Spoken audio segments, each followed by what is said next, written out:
What makes this story great? Episode 5 of this series looks at the opening of The Handmaid's Tale, a novel by the Canadian writer Margaret Atwood, published in 1985. We're going to read the first chapter, then take a closer look at her writing and themes, and then I'll suggest some further reading. The Handmaid's Tale by Margaret Atwood. Part 1. Night. Chapter 1. We slept in what had once been the gymnasium. The floor was of varnished wood, with stripes and circles painted on it for the games that were formerly played there. The hoops for the basketball nets were still in place, though the nets were gone. A balcony ran around the room for the spectators, and I thought I could smell, faintly like an after-image, the pungent scent of sweat, shot through with a sweet taint of chewing gum and perfume from the watching girls, felt skirted as I knew from pictures, later in miniskirts, then pants, then in one earring, spiky green-streaked hair. Dances would have been held there. The music lingered, a palimpsest of unheard sounds, style upon style, an undercurrent of drums, a forlorn wail, garlands made of tissue paper flowers, cardboard devils, a revolving ball of mirrors, powdering the dancers with a snow of light. There was old sex in the room, and loneliness, and expectation of something without a shape or name. I remember that yearning, for something that was always about to happen and was never the same as the hands that were on us there and then, in the small of the back, or out back in the parking lot, or in the television room, with the sound turned down and only the pictures flickering over lifting flesh. We yearned for the future. How did we learn it, that talent for insatiability?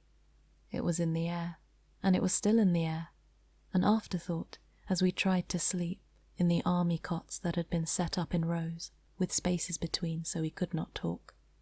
We had flannelette sheets, like children's, and army-issue blankets, old ones that still said US. We folded our clothes neatly and laid them on the stools at the end of the beds. The lights were turned down but not out. Aunt Zara and Aunt Elizabeth patrolled. They had electric cattle prods slung on thongs from their leather belts. No guns, though. Even they could not be trusted with guns. Guns were for the guards, specially picked from the angels. The guards weren't allowed inside the building except when called, and we weren't allowed out except for our walks, twice daily, 2 by 2, around the football field, which was enclosed now by a chain-link fence topped with barbed wire. The angels stood outside it with their backs to us. They were objects of fear to us, but of something else as well. If only they would look, if only we could talk to them. Something could be exchanged, we thought, some deal made, some trade-off. We still had our bodies. That was our fantasy. We learned to whisper almost without sound. In the semi-darkness, we could stretch out our arms when the aunts weren't looking and touch each other's hands across space. We learned to lip-read, our heads flat on the beds, turned sideways, watching each other's mouths. In this way we exchanged names, from bed to bed. Alma, Janine, Dolores, Moira, June. That was Chapter 1 of The Handmaid's Tale by Margaret Atwood. What do you make of that, and what questions does it leave you with? Feel free to pause and gather your thoughts. If you've had a chance to do that, let's zoom in. The chapter starts with a sense of mystery. We slept in what had once been the gymnasium. Who? And why?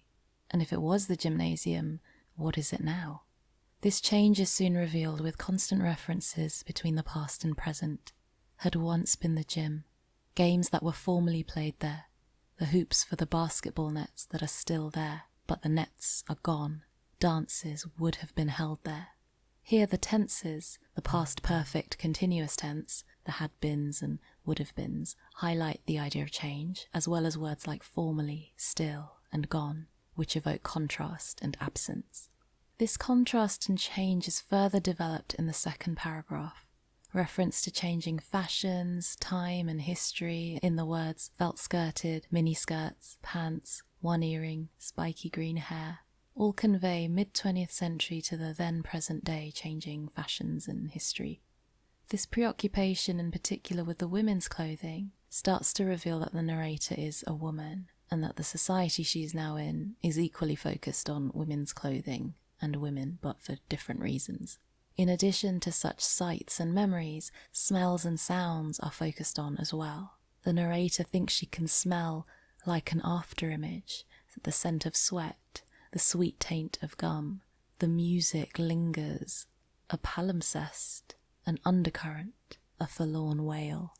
Smells, music, afterimages and palimpsests, what is heard and not heard, simultaneously there and not there. This detailed reference to different senses is intense but also destabilizing. It evokes what was and what could have been, and this mixture of metaphors regarding smell and sound and image is almost like a sensory overload, being buffeted by past memories.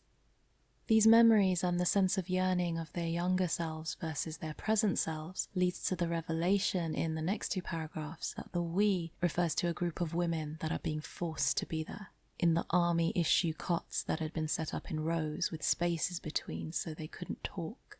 They're referred to as like children, army issue blankets that still said US. The lights are turned down but not out. And then we're introduced to two new characters who are named, Aunt Sarah and Aunt Elizabeth, but they don't seem like a normal aunt. They patrol with electric cattle prods. Here the use of rose, could not, the comparison with children emphasizes the theme of obedience, regimentation, uniformity, military and animal imagery with the reference to cattle prods.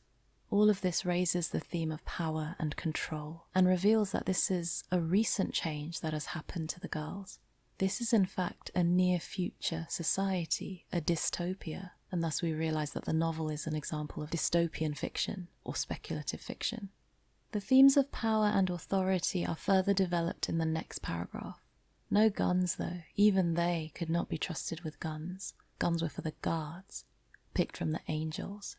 Aunts and angels as armed figures of authority, and former schools as prison-like, convey degrees of power and also corruption. The connotations of aunt and angel are completely turned on their heads, capable of meting out violent punishment.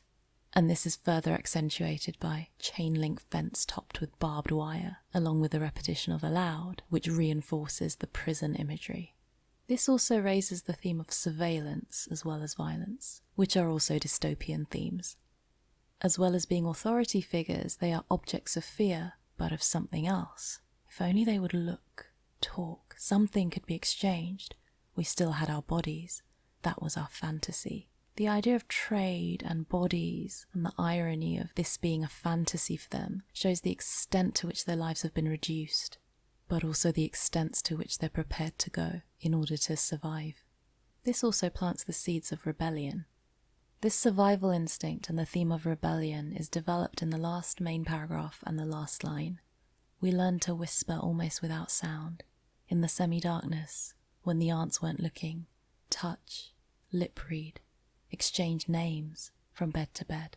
Here the darkness can also be empowering. It's a way of communicating undercover. In a way they're described as almost like children learning to communicate all over again through the use of touch or the creation of a new language. The revelation that they're not even allowed to know their real names raises the theme of identity and self-expression and survival, and also the opposing but twin themes of unity and individuality.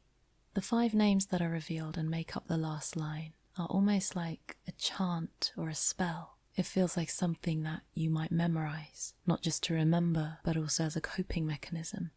We still don't know the name of the narrator, but we can assume it's one of those names, probably the first or the last name. Either way, it's up to us as the reader to find out, or to work out what it could be when we read the rest of the story, her story. Those were some thoughts on Margaret Atwood's techniques in Chapter 1 of The Handmaid's Tale. If you like that, do read the rest of the novel, which is published by Vintage, an imprint of Penguin Random House. Or if you want to check out what else Atwood's written, then you might be interested in her other novels, including Cat's Eye, published in 1988, or The Robber Bride, published in 1993. That's all for now, but please like this video if you did, and subscribe if you fancy more. I'll see you again next week. In the meantime, happy reading!